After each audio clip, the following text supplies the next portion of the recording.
देश में कोरोना का कहर हर दिन नए बीमारों के खौफनाक आंकड़ों से डरा रहा है, तड़पा रहा है, जान ले रहा है, सांसें छीनी जा रही हैं। आज 24 घंटे के ताजा आंकड़े पर अगर नजर डाली जाए तो मरीजों की लिस्ट के साथ 3.5 लाख को पार कर चुका है यह आंकड़ा। 24 घंटे में 2800 से ज्यादा लोग अपनी जान गंवा चुके हैं। कुछ जाने कोरोना ने ले ली तो कुछ जाने ऑक्सीजन और दवा इलाज की कमी के चलते चली गई।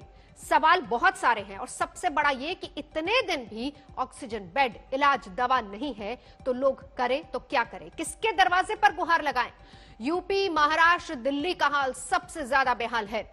दिल्ली में दोबारा लॉकडाउन से हालात का तो पता नहीं, लेकिन मरीजों की सुध पता नहीं कौन लेगा। इस बीच देखिए 24 घंटे में 3,52,991 केस सामने आए हैं। हालात लगातार बिगड़ते जा रहे हैं। 24 घंटे में 2812 लोगों ने अपनी जान गंवा दी है।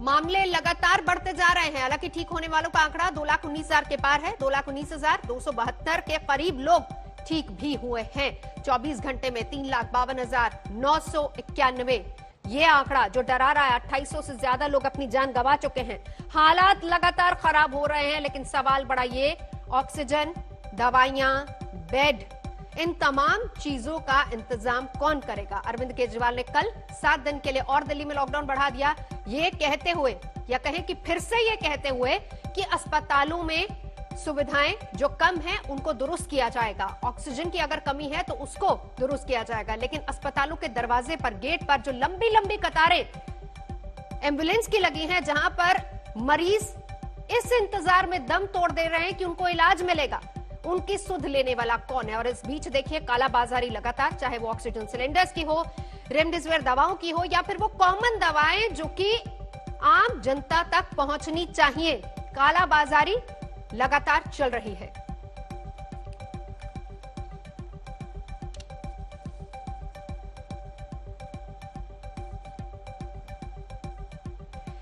मुस्तफा शेख मुंबई से, कुमार कुणाल दिल्ली से इस वक्त हमारे साथ जुड़ चुके हैं। कुणाल, मैं पहले आपके पास आना चाहूंगी, आज की स्थिति बताइए क्या है। कल तो फिर से लॉकडाउन बढ़ा दिया गया है, लेकिन आज सिचुएशन दिल्ली की क्या है?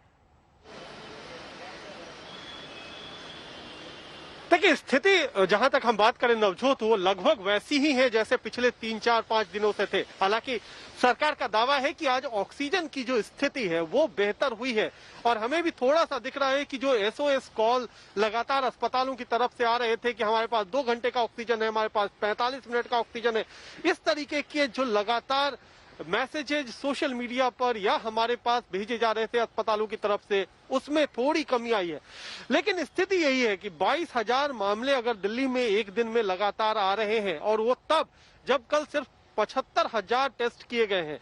कभी 1 लाख से ऊपर टेस्ट चल रहा था दिल्ली में, अब उनकी संख्या घट करके 75,000 के आसपास आ गई। यानी टेस्ट कराने के लिए भी लोगों को दर दर भटकना पड़ रहा है। उसमें से 45,000 टेस्ट सिर्फ ऐसे हैं जो RT-PCR है, लगभग 30,000 टेस्ट एंटीजन टेस्ट कर रहे हैं, जो कि उतना ज्यादा भरोसेमंद नहीं माना जाता है।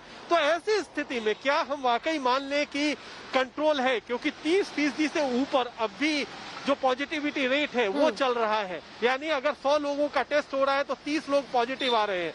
तो ऐसे में स्थिति अभी भी गंभीर है। लोगों को हर जगह चक्कर काटना पड़ रहा है, दवाइयां नहीं मिल रही हैं, इंजेक्शंस नहीं मिल रहे हैं, ऑक्सीजन की किल्लत है।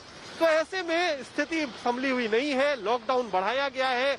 आज से जो सरदार पटेल का जो के नाम पर जो बनाया गया है सेंटर, वो शुरू होगा। 500 ऑक्सीजन बेड वहां शुरू किए जाएंगे, लेकिन उसके लिए अलग नियम है कि आपको अगर रेफर किया जाएगा, अगर आपको अधिकारी आपको कहेंगे क्या कि हाँ आपको भर्ती करना है, तभी आप वहां भर्ती हो पाएंगे। तो बीच में जो आम जो मरीज हैं वो परेशान हो रहे हैं। मैं इसी पर आऊंगी कुणाल, क्योंकि देखिए जो तस्वीर सामने आ रही है ग्राउंड पर, वो ये है कि आपने जिक्र किया कि अगर आपको रेफर किया जाएगा, जो एम्बुलेंस अस्पतालों के बाहर लंबी कतारों में ये इंतजार कर रही कि हमारा नंबर आएगा, जब उनका नंबर ही नहीं आएगा तो उनको रेफर कौन करेगा। और इस बीच तस्वीर ये भी आई कि जिनका नंबर नहीं आया वो वहां पर पहुंचे और फिर उनको ये बताया गया कि आप एक रेफरेंस लेटर लेकर आइए। ये स्थिति है।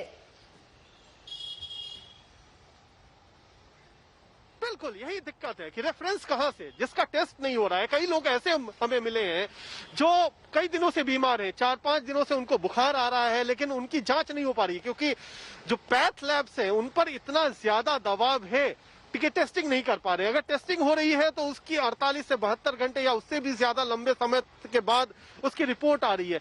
ऐसे में जब रिपोर्ट ही नहीं है पॉजिटिव, जब यही नहीं पता है कि आपको कोरोना के सारे सिम्टम होने के बावजूद आप कोरोना पॉजिटिव है या नहीं है, तो ऐसी स्थिति में रेफर कैसे किया जाएगा।